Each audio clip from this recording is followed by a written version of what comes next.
All right, everybody, welcome to the second trading week in the month of June 2020. Okay, we have just three more trading weeks before the month of June goes to an end. The first week has ended, and we were not doing badly. In fact, we have not done badly.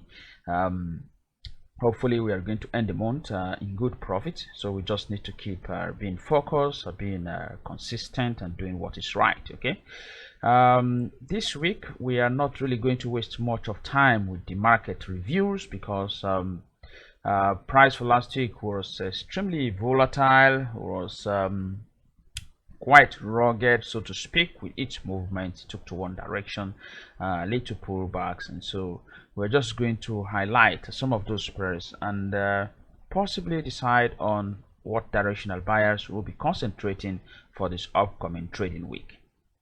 All right, first let's look into the Forex factory economical calendar to see those high impact news announcements that are scheduled for this upcoming trading week.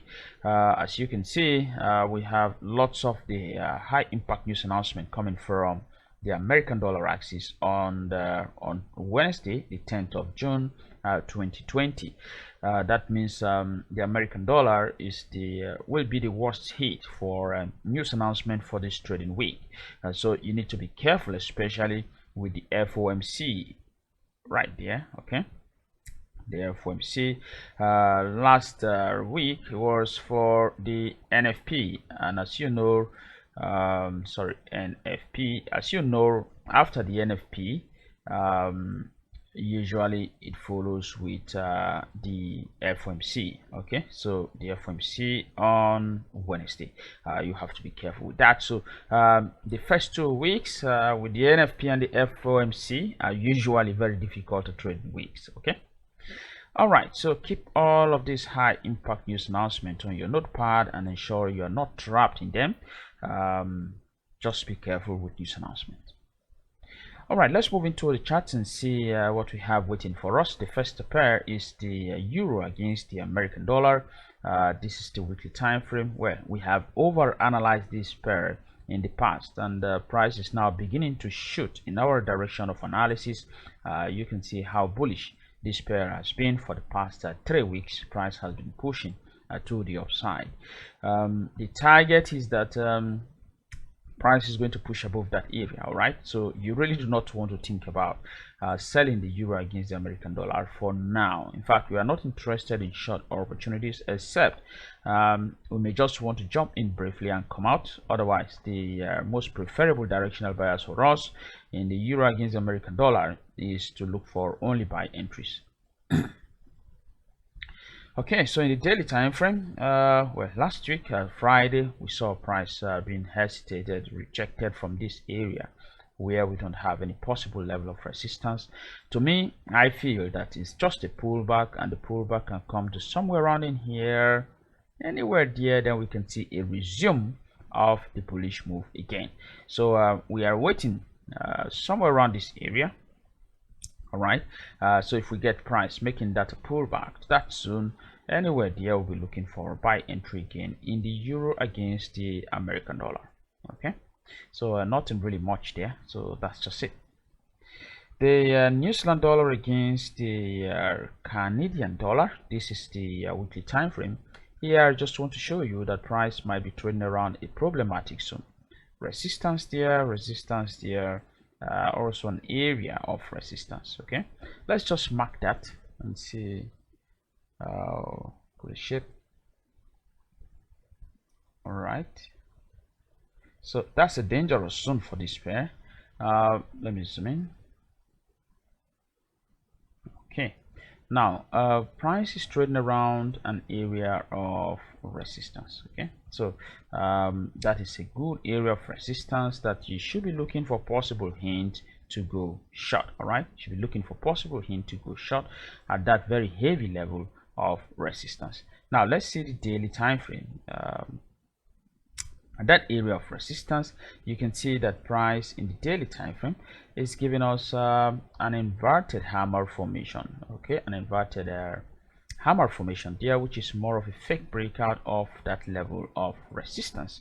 Chances are that price will be pushing to the downside, at least for the first few days of this upcoming trading week. And so we will be looking into this pair very deeply again. In fact, let me fire in the Insight Oracle indicator to see if we are getting any support.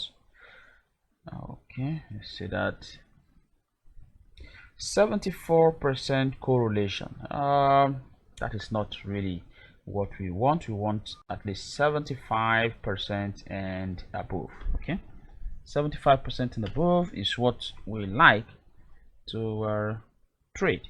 But this is 74% correlation. Anyway, it says 108 pips in 5 bars. So 5 bars, 1, 2, 3, 4, 5. It will move only 108 pips. Okay, that's the projection. And as you can see, it is saying that the next move should be to the downside. So we should expect price to go down in the New Zealand dollar against the Canadian dollar.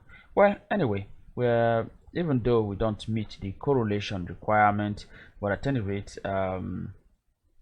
the Insight Oracle indicator tends to give us some artificial intelligence, all right, of the next directional buyer. So we'll keep this chart close to ourselves. Let's see if we can find an entry before the market, as the market opens for next week. All right, the next one is the Swiss franc against the Japanese yen. I just want to show you in the next following pairs that price has hit some key levels of support and resistance. Like in the Swiss franc against the Japanese yen, this is a key area of resistance. Okay, so you don't want to hit on your buy button against that level, although you may not have any significant or any clear entry yet, but you need to be extremely careful. All right, for the Swiss franc against the Japanese yen, we're expecting the price to begin to make a pullback, maybe to somewhere in here before it can push to the upside again. So don't click on your buy button here. In the short term, if we find any potential, any short opportunity, we'll be ready to take that, hopefully to this area before we can look for a buy entry. All right, sterling pounds against the Swiss franc, another one. This is a swing high. Price has gone back there. That is resistance. You don't want to hit your buy button against that level. Okay, also at a level of resistance. Just want to show you in the daily time frame, you can see that clearly again. That's resistance there. Okay, that's resistance, so don't hit on your buy button. In the sterling pounds against the New Zealand dollar, the same price action there. You can see this is support here. You don't want to hit your sell button against that area. That area has been holding price historically as a key level of support and resistance. All right, Canadian dollar against the Japanese yen. This is also another area of resistance. You really do not want to hit on your buy button. Well, that doesn't mean that you should hit on your sell button. All right, no blind entries, folks. You don't want to enter any trade blindly. It is really risky. It has not been profitable in the long run. We have tried all of that. Many traders as well have tried all of that, and they get burned in the long run. So don't trade blindly. You need to follow a strategy and take the entry once your strategy calls for the entry. Okay, but as a warning, this is resistance, and it is best to avoid going long. Even if your strategy calls for a long entry around that resistance zone, you don't want to take the trade. Okay, all right, because sorry, I'm overflogging this, because your strategy will not be able to sense or notice that there is a level of resistance there. You have to do that yourself, all right, using your physical eyes to identify those levels of resistance. Your strategy will not be able to identify that there is a level of resistance at that area. Okay, all right, sterling pounds against the American dollar in the daily time frame. You can also see the price is trading around an area, in fact an area that has been holding price as both support and resistance. If you see that, it's a historical zone. You don't really want to go long against that level. Okay, just needed to show you this in the daily time frame. While you can see price is just sitting a little bit above that level, no hint of any directional bias yet. It's still pointing to the upside, but then you want to be extremely careful hitting on your buy button against that level. Okay. All right, so that's essentially it. Most of the trading opportunities will come after price has made some of these massive movements to the various directions, killing out some traders, wiping off accounts. Then valid trading opportunities will begin to present themselves, and that is why patience is really needed. You want to be extremely patient and don't trouble yourselves taking trades and getting worried. Just relax. You will definitely be profitable in the long run, as long as you stick with the principles and strategies that we are sending to you as signals. Okay. All right, thanks for watching. If you have questions or contributions, do not hesitate to contact us and send us direct messages on Telegram, or even send us an email, and we'll be very happy to respond to them.